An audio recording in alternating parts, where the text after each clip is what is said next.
what's going on, everybody? So I just wanted to give everyone a really quick update on the possibility that R. Kelly's case could be dropped, right? R. Kelly's case could be dropped and he could go free. And we're going to get into that. But, first, I just want to say that early on, I actually released a video that I had actually recorded earlier. Now, I recorded this video with the intentions of actually releasing it later. And up top, there should be a link right about now for that video. And that video basically talked about how the prosecutors are actually trying to keep R. Kelly from getting information about his case, right? So this video is really a standalone video. It's not really about that video, but I mean, they're related. I think the timing of everything, I actually tried to shelf that video because I wanted to release it later. But in the meantime, this news came out, so I just wanted to make everyone aware that, they're related. But this video stands on its own, right? So there's a strong possibility that R. Kelly could be just set free, right? And we're going to get into that right about now, right? So this is a court order in the United States District Court, Eastern District of New York. And of course, this case is United States versus Robert Sylvester Kelly. Interestingly enough, this is a court order coming from Ann Donnelly. Now, people have been complaining about, well, at least the supporters, we've been complaining about Ann Donnelly for a while.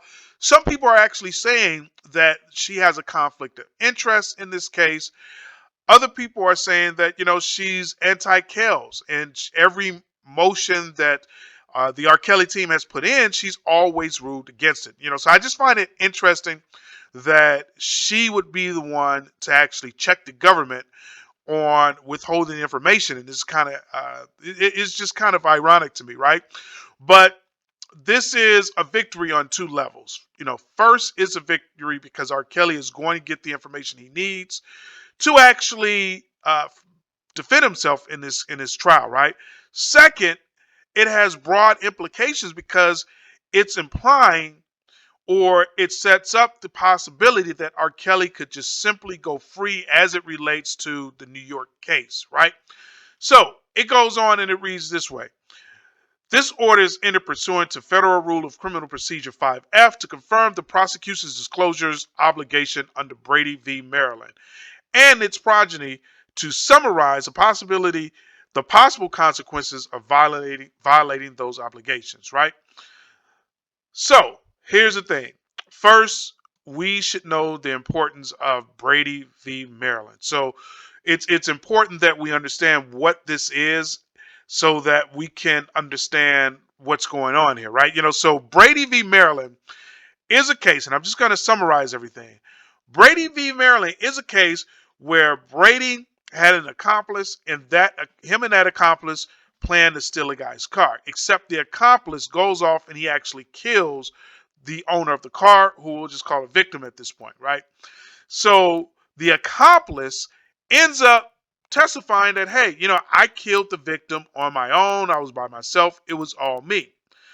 The prosecutors wanted to get both Brady and his accomplice on maximum charges. So what they do is that they separate the trial. And they take Brady and they give Brady his own trial, and then they give the accomplice his own trial, right? So they don't tell Brady that his accomplice has already pleaded guilty to actually killing the victim. Brady ends up getting convicted of the crime, and then the lady comes back and he basically appeals the case. He comes back and he says, hey, you didn't tell me that my accomplice pled guilty to the crime. He's already pled guilty, so why are you trying to convict me? And this case in and of itself shows you how dirty prosecutors can be. They know that his accomplice has already pled guilty to the crime, yet they're still going to try and come back and get him for the crime, right? Now we all know that there's something whereby if you're rolling with someone and you're in the commission of a crime and that person kills someone, you're guilty of that crime as well. This is not that.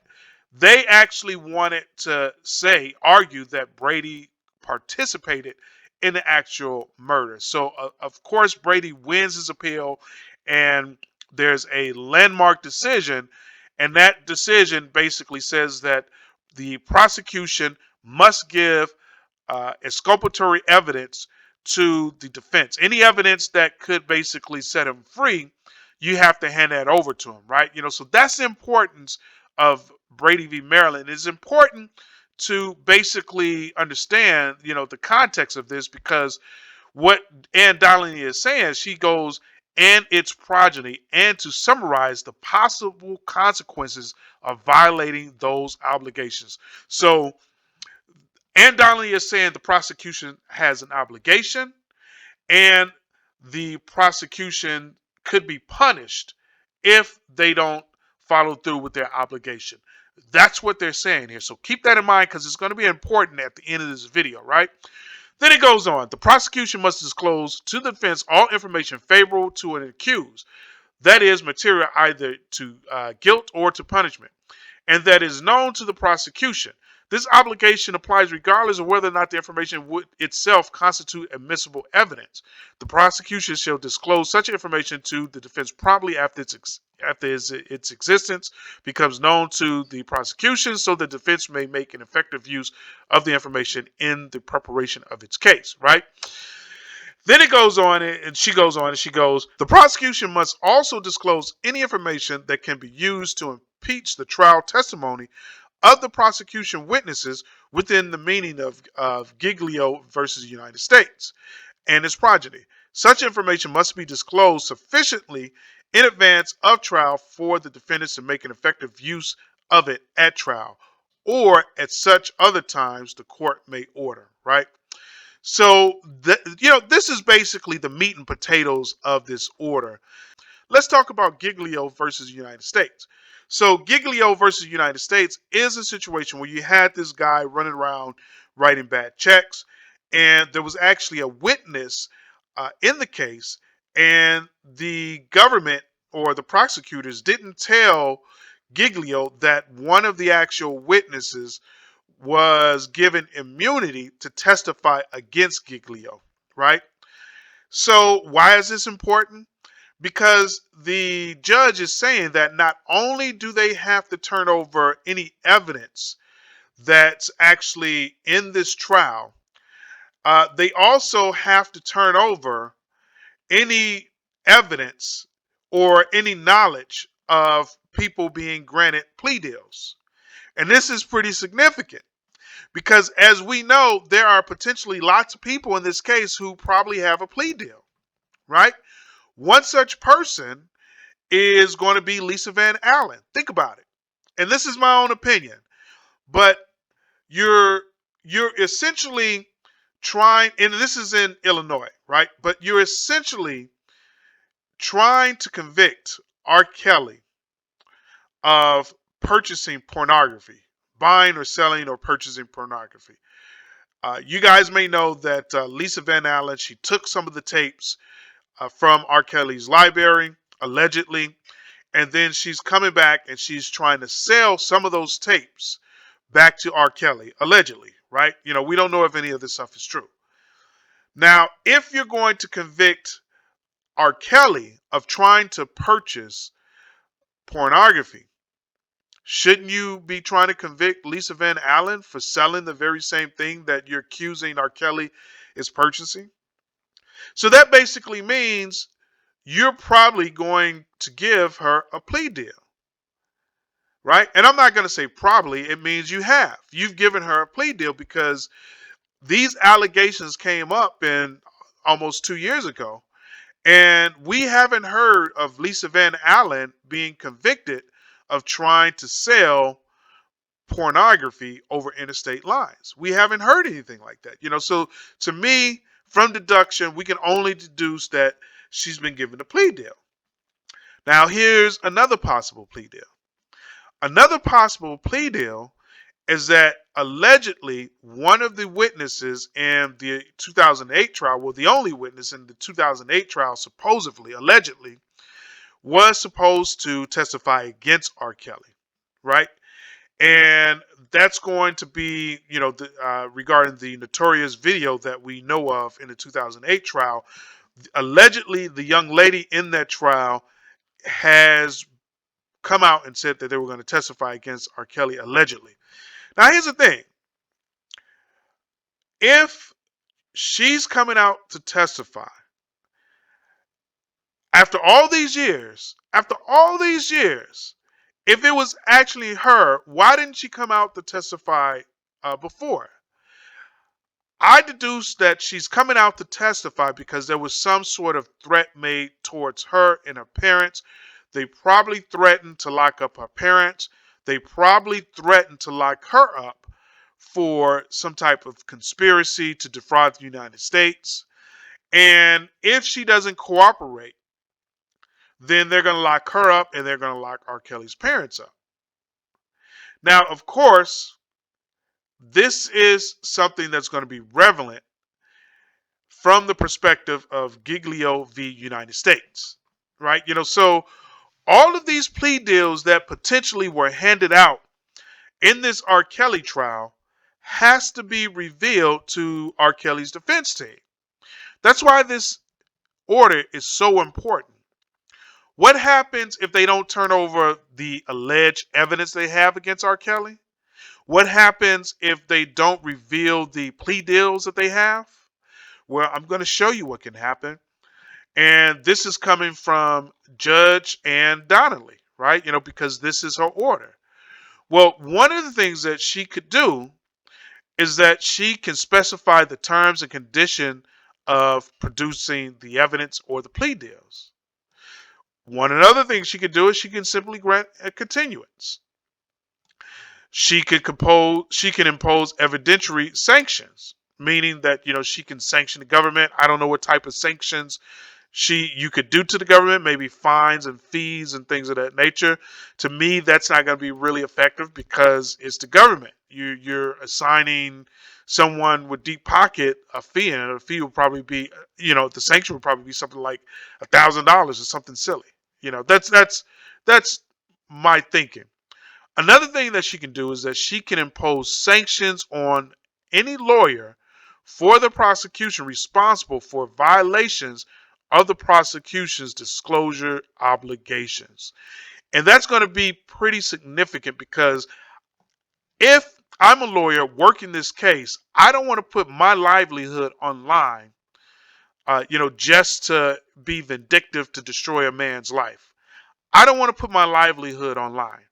I don't think anyone wants to put their livelihood online unless they're emotionally involved in the case.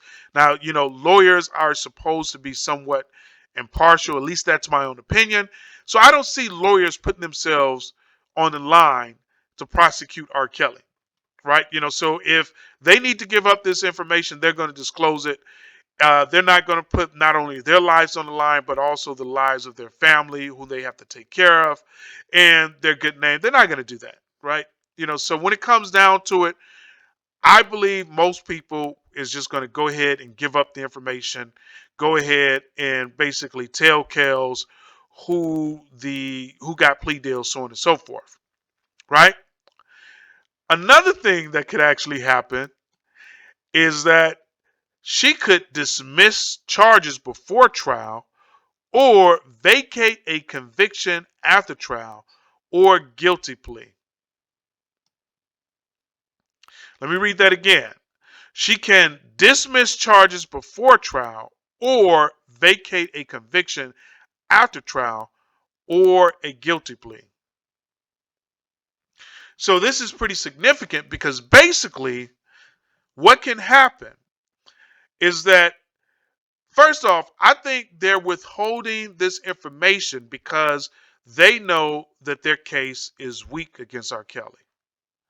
And they know that handing this information over is going to make it obvious on its face that they don't really have a case.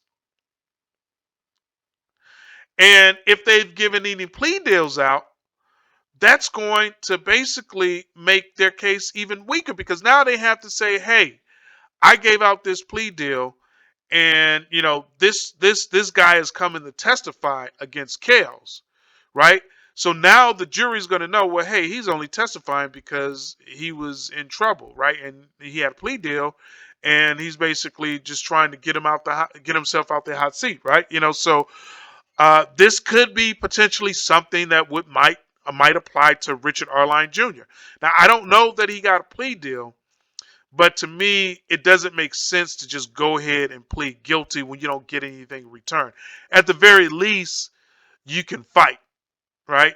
So maybe some people, they may be emotionally distraught, and they may want to just go ahead and admit that they committed a crime, but that's not the way this game is played, right? The way this game is played is that you go to court and you fight and you try to, even if you testify, you want to try to get a lesser sentence, right? So to me, his guilty plea just doesn't make sense, right? It doesn't make sense. Um, so I believe that he's actually gotten a plea deal. And if that's true, that would have to be revealed in the New York case if he's indeed going to try to testify to the RICO charges, which I believe he is going to, right? So this case can be dismissed. There's a strong chance of that happening. Now, I'm going to admit, I don't know what type of evidence they have. And, well, now I'm going to admit, I did do a video where I did go over the evidence against R. Kelly, right? And that video lists is kind of an index of all the evidence that they plan to use in the beginning of the trial. I do know more evidence has since come about, and I think this is the evidence that they're trying to get copies of, right? So I'm going to admit, I don't know if this evidence is strong or weak. I mean, I really don't know, even though I did the video, and I'm going to post a link to that video up top.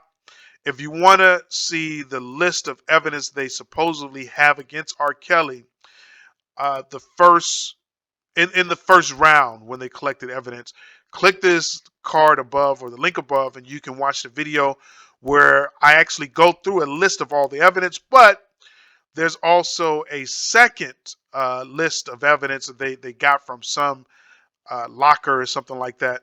And I don't know what's in that, right? And I don't know how strong or weak any of this evidence is. I'm going to say this. If the evidence that they have is weak, it's going to come out. If people have received plea deals, it has to come out.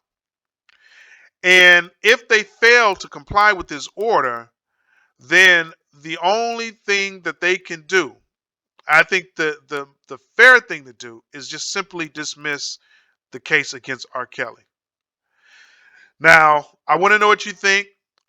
Leave your questions and comments below. Let me know if you, number one, think that there's any strong evidence in this case. Number two, I want to know if you think there are any plea deals in this case.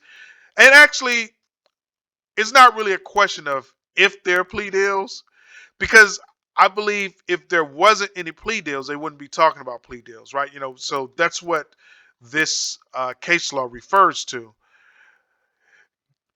Giglio v. United States. This is a case where Giglio basically was being accused of writing bad checks, and there was someone who was testifying against him, and that person had a plea deal. So this is what this case is about.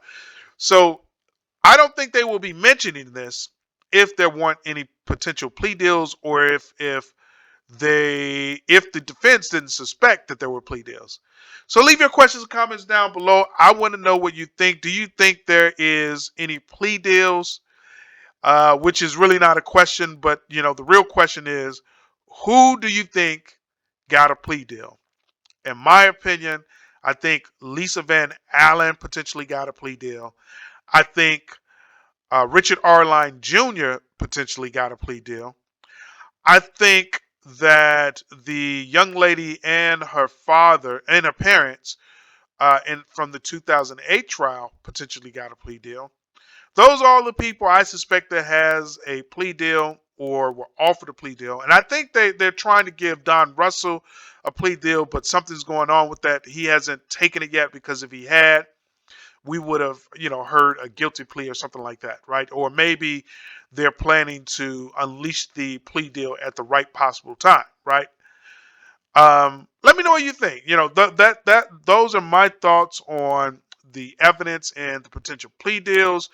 I want to hear from you what you think in terms of the how strong the evidence is and who potentially got a plea deal. That's it for this. Please like, share, and subscribe. Leave your questions and comments below.